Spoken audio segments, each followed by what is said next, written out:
নিতে চলে গেছে। আমি ওকে কি করে ভাবি এই সমস্যা তো ঘরে ঘরে। আপনার মেয়ে তো ভালো স্টুডেন্ট। আর সাদিয়া ভাবে আপনার কি প্ল্যান? আপনারা যে যেখানেই যান, আমি কোথাও যাচ্ছি না। ভাবি এই সমস্যা তো ঘরে ঘরে।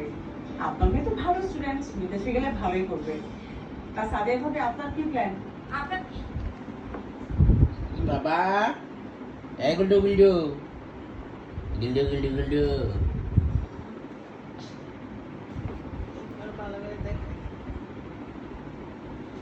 কিন্তু পাওয়া যাবে না। কারণ বেশিরভাগ ভাইরালই এখন নোংরা এবং অশ্লীল। তবে কিছুদিন আগে ফুটপাতে একটা ভাইরাল হোটেল দেখে আমার ভীষণ কষ্ট লাগলো। বেচারা রিক্সা চালক, সিএনজি চালকদের ওখানে ভাত খাওয়াতো, যেখানে সততার পরীক্ষাও হতো। এরপর থেকে ওখানে ইউটিউবারদের মেলা বসে। ভাইরালের পর ভাইরাল।